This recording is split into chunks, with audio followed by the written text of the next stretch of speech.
For the type of personality I have and what I enjoy and don't enjoy in media, I'm really surprised, even with myself, that I enjoy Quentin Tarantino movies. Yeah, I know.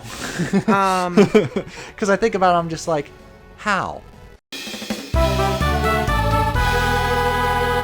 Welcome back to more Golden Sun. Alright, in the last episode, we conquered Crossbone Isle, fell the terrible Tempest Lizard, and now we are gaining access to the Venus Lighthouse with an invisible switch that only adepts could see. They're just like, how the hell did that happen? Yup. How in the world did you open that door? Well, you told me to prove myself. We did it because we're us. So here we are, bitches. I love the, like, straight face, like... Well... Like, that was cheesy, man. Like... That was so cheesy, you gotta pay the cheese tax. You gotta pay the cheese tax. Whoop. So, the door is sentient to adept users. Oh. If someone who is not adept to synergy approaches, it closes. So, only the children can go forth. It closed to prevent those without synergy from entering. Jonah, what are you doing? Immediately starts to purr. So the kids are like, leave it to us. They're like, we'll take care of it. And the adults are like, you're kidding me. This is no laughing matter. Sheva has been kidnapped. Saturos and Minardi are dangerous. We can't rely on children. Well, why not?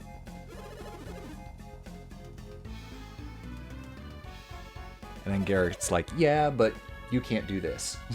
Jimmy just shows up. Little Ginny just starts showing up. Actually, I think something that would make it more believable would be like, watch this. Meteor. Yep. Is that a fucking meteor heading for the town? Be like, is that the comet that killed the dinosaurs? Oh, shit. Alright, so Shiva's life is in your hands. Alrighty, so here we go. This is the start of the final dungeon, the Venus Lighthouse. A bit easier than Crossbone Isle, but still filled with puzzles and deadly enemies. Oh, no. Yes. What more could you expect from the final dungeon of an RPG? So remember that? We made the path? Yeah. Now we're going to follow that path. Okay.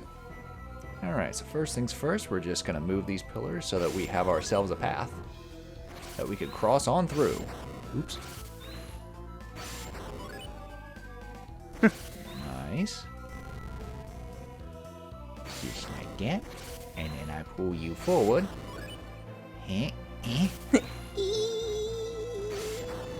Thank you, shoulder buttons. Good for synergy shortcuts. And there we go.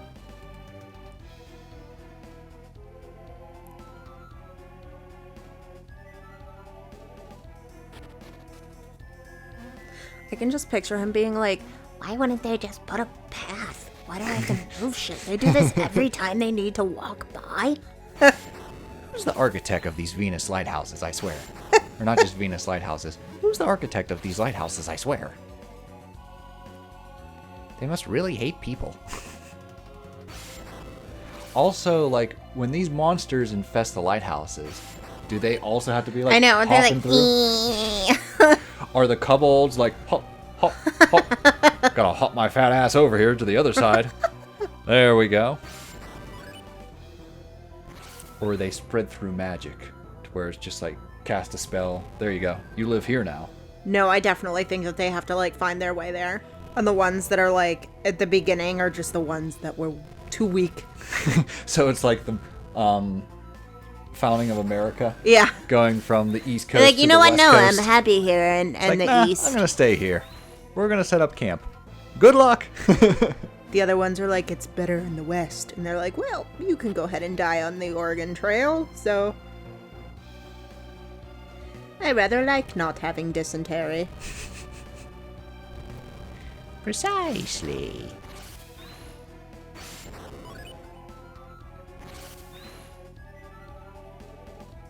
A lot of pushing puzzles in this one. Yeah. Push this, push that. Push! Use whirlwind on this to reveal another statue to push. Whoop. I did the left half, now for the right half. There we go.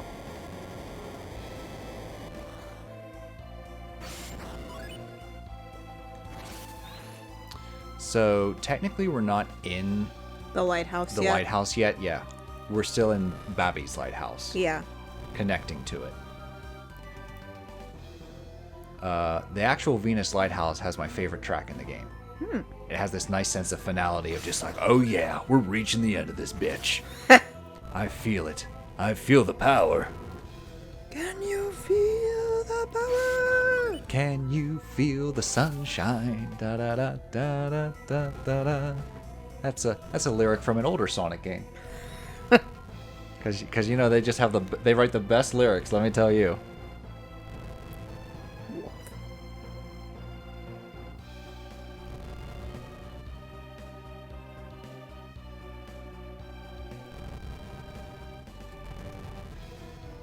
He's just like, this is a real pain in the ass. Unless he has to do it because he's small. Because he's a child. Because he's a kid, maybe. All the other adults are like, I'm just going to step over here. Well, now we use carry. And basically we're going to use this like a scale system. So, what I'm going to do... who has carry? Mia has carry. Alright. Ding! Now watch what happens. Okay. There we go. So we're going to... So you're doing like weighted elevator style. We're providing some weight so that we have ourselves a platform.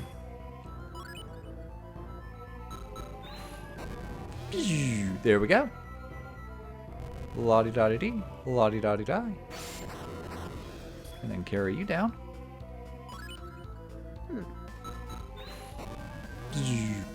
Click. There we go. And that's how you solve that there puzzle. That's how you'll get to the next level. There we go. I knew there were monsters down here. Just nightmares and nightmares and gargoyles still. It's full of nightmares. So nothing new. What do we have up here? A little statue. Try reveal.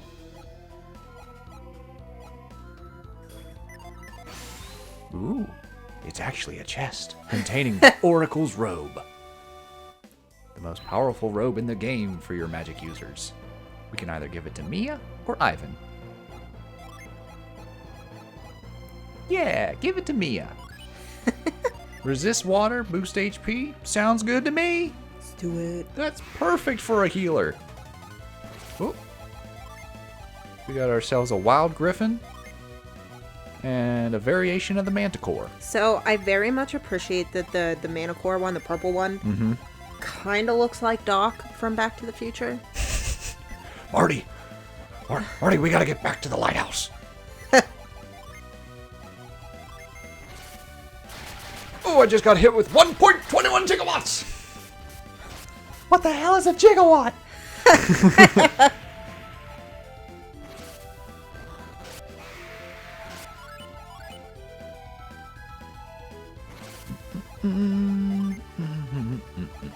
Weasel claw. I got some weasel claws that I can use to do some damage to the enemies. Well, this is the last area, so might as well use as many items as possible. Yeah. Get it done. I don't think items transfer over if you use the passcode into Golden Sun 2. Oh, what Maybe. a shame.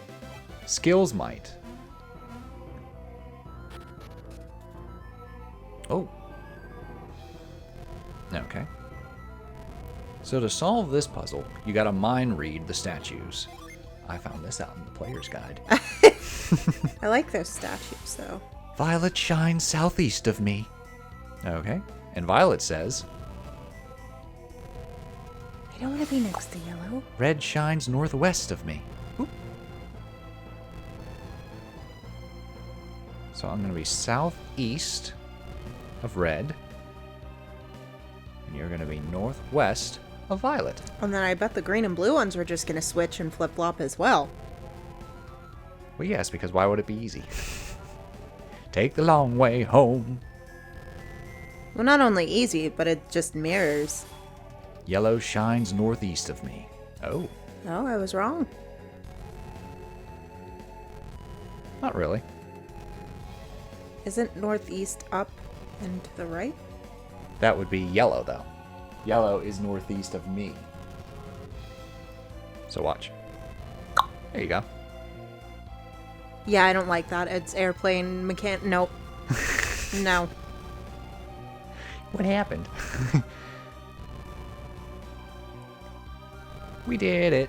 Because he's mind reading, and they're like, oh, I would be northeast, which is where the blue one now is northeast on the screen. Why is it flip-flopped? We did it. Here we go. Venus Lighthouse. Music kicks it up a notch. Puzzles kick it up a notch. And battles kick it up a notch. All right. We're in the true finale. Let's do it. So, this shortcut takes us back to the entrance of the Venus Lighthouse from earlier. Okay. Just in case we want to go back to a village. I put that statue there, so the barrier goes away. You can actually step on the switch, get rid of the barrier, leave, come back, and the barrier would be up and be like, oh, fuck me. Yeah. You gotta put the switch over this. You gotta put the statue over the Be switch like, on son you. of a bitch! Yeah. Okay. So now we just gotta make our way to Saturos and Minardi for the final battle. Thank you.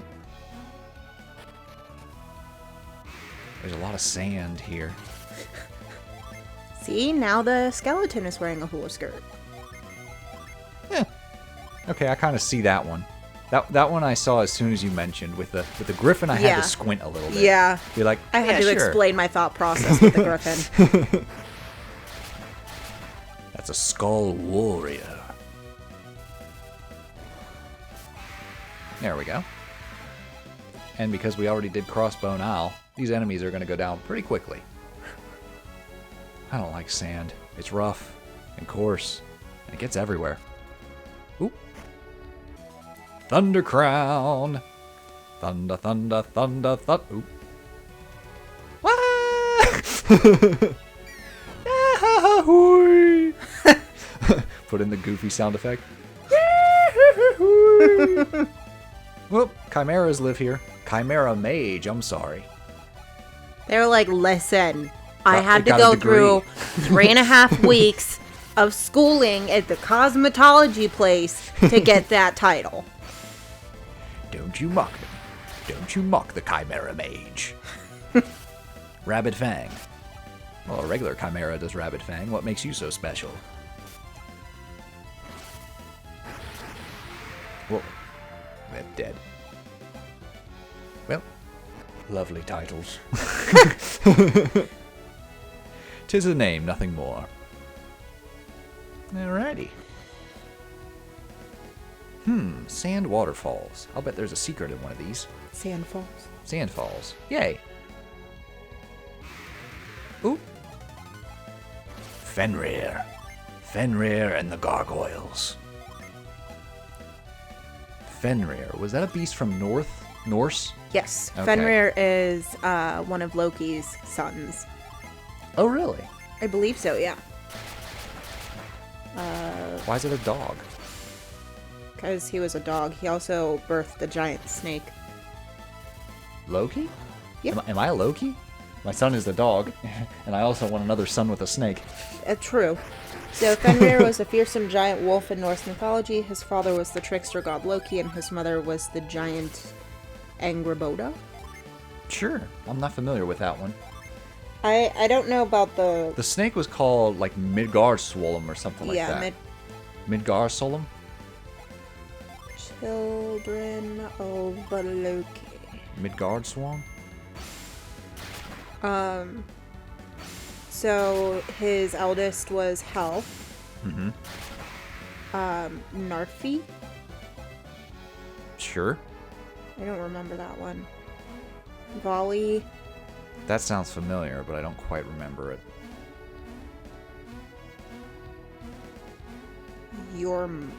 I don't know how to pronounce any of these.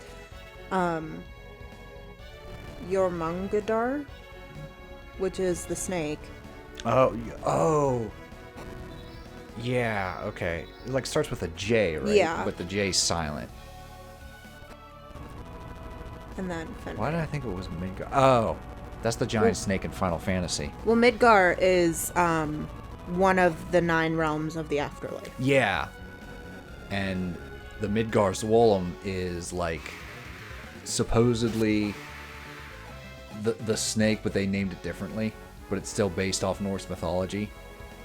But it's like Final Fantasy's version of that snake. Yeah. That's basically what I'm getting at there. Yeah, because this is the one that I knew, the 3 offspring of Loki, Hel, the goddess of death, because she got sickly as a child and basically her bottom half died. And the only place that she could go was the underworld. Well, she's in the MCU, Loki and Thor's sister. Yeah. But in actual Norse mythology, she's the daughter. And then the serpent that surrounds the world. And then Fenrir, who is the giant wolf. Okay. Ooh. And the 3 of them together were supposed to bring We got recluses. Big old purple recluses. Will-O-Wisp and recluses recluse. were purple. Why? Because that'd be easier to see. Fair enough. I'd rather not see recluses, to be perfectly honest. But fun fact, I learned about all of that in a book called The Witch's Heart.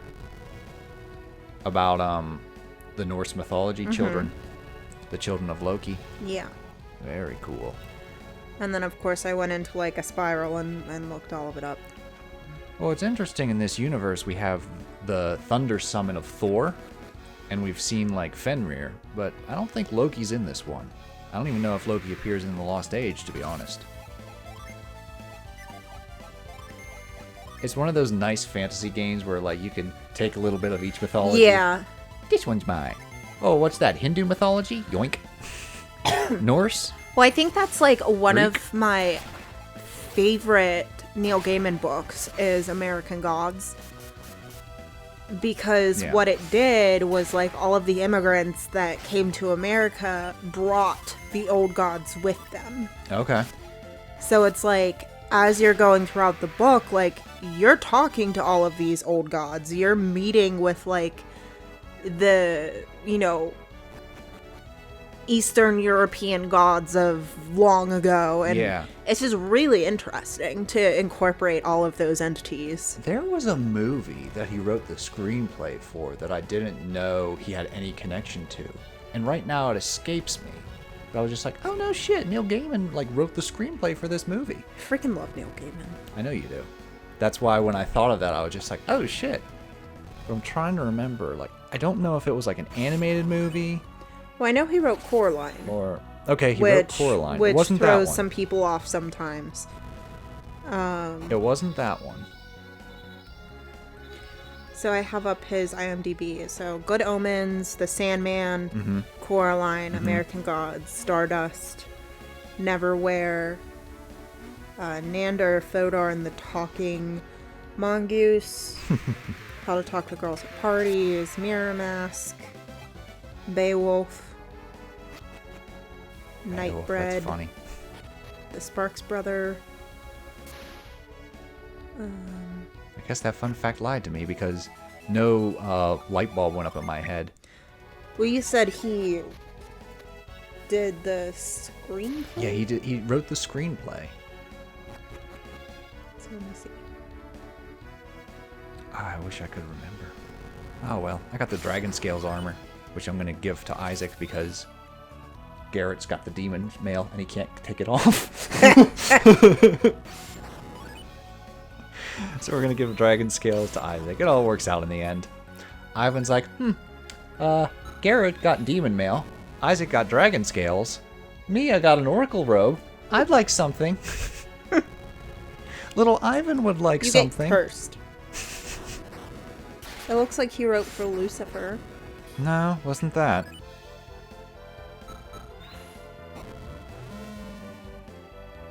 He wrote for Marvel Knights Eternal. Okay. He wrote for Doctor Who. No, wasn't that either. Was it like a popular? I don't know. It was just something that like, I was just like, really? That's cool. Because I really enjoyed that. And that's all I know, which irks me. Irks me to no end. Because it very much could have been like someone just pulling information out their ass. So it looks like he's accredited in the English version of Princess Mononoke. Oh, shit. I wonder if that was it.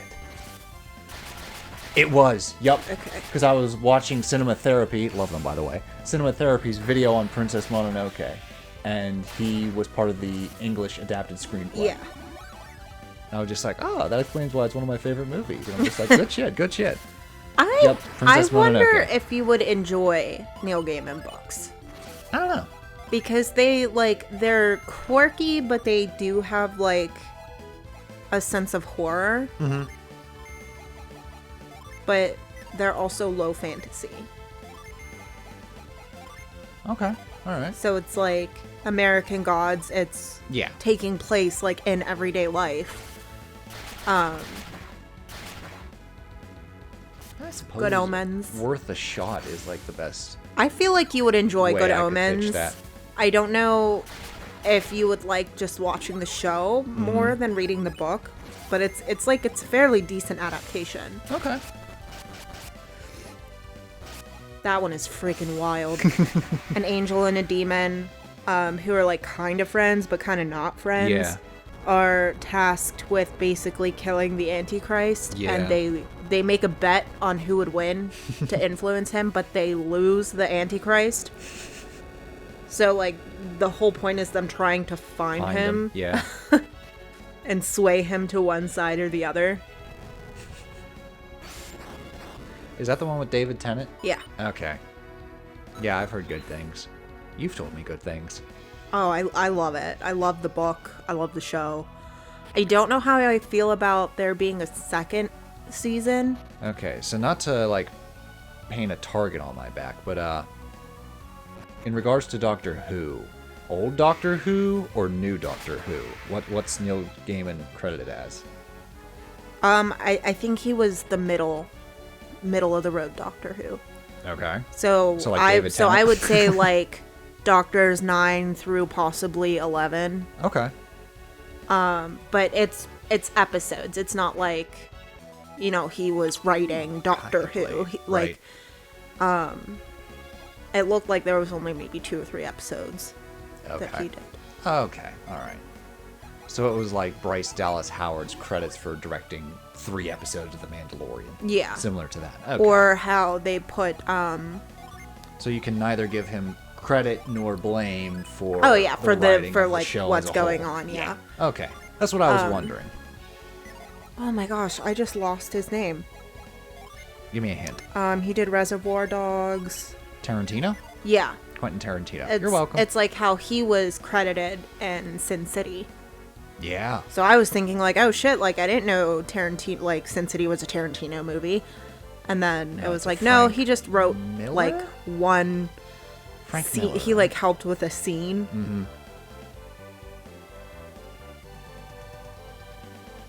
Although, to be fair, like I wouldn't blame you if you considered it a Tarantino movie. I mean, it is very Tarantino-esque. Yeah, it's Tarantino-esque, exactly. For the type of personality I have and what I enjoy and don't enjoy in media, I'm really surprised, even with myself, that I enjoy Quentin Tarantino movies. Yeah, I know. Because I think about it, I'm just like, how? everything I know about you. I don't get it either. By I all accounts, it should line up to being like, yeah, not for me. Really don't understand it. There's just something about it that I just enjoy, and I don't know why. And it throws me off, too. Okay. Because, like, Phil is an avid Tarantino fan, whereas I enjoy Tarantino. I enjoy Tarantino, but I'm not, like, I don't know all kinds of fun facts and stuff about him. I just enjoy the movies. Mm-hmm. But, oh my god, he just shot Marvin in the face! What's your favorite Tarantino movie? I haven't seen all of them, so... I'm trying to think of what I would pick for that. Because I really did enjoy Reservoir Dogs. Okay. Was Jackie From Brown Dusk was a Till good one. Dawn a Tarantino movie, or was he just in it? I think he might have just been in it. Okay. Because I'm like, I love that movie, but I'm just like, hold on. I don't think that was one of his. I think he was just in it. Yeah, the director was Robert Rodriguez. Screenplay was Ooh. Rodriguez and Quentin Tarantino. Okay, alright. Oh, there we go. Moving right along. Damn it. Get out of here, you damn will-o-wisp.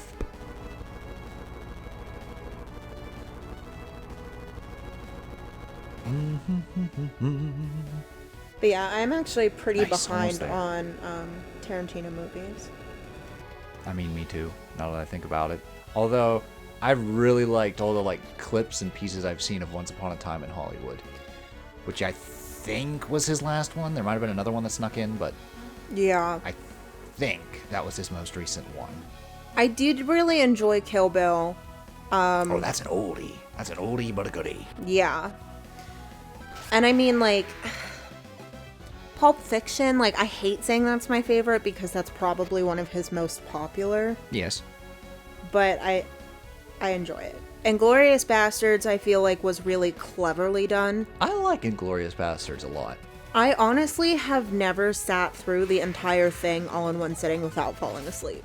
Oh dear. And it's not that it's bad, I just That was the only Tarantino movie I managed to catch in theaters. Really? Mm-hmm. All the other ones were either a rental or just late at night, and I'd be like, oh, new Tarantino movie's on. Yes, please. I mean, it was just really clever, like, even the aspect of, like, counting on your fingers and how that would give someone away, you know? I kind of have a little bit of nostalgic... Ooh, hold on. Yeah, this is the end.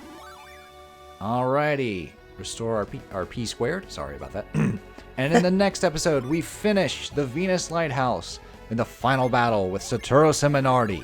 All right. We'll see you all next time. Toodles!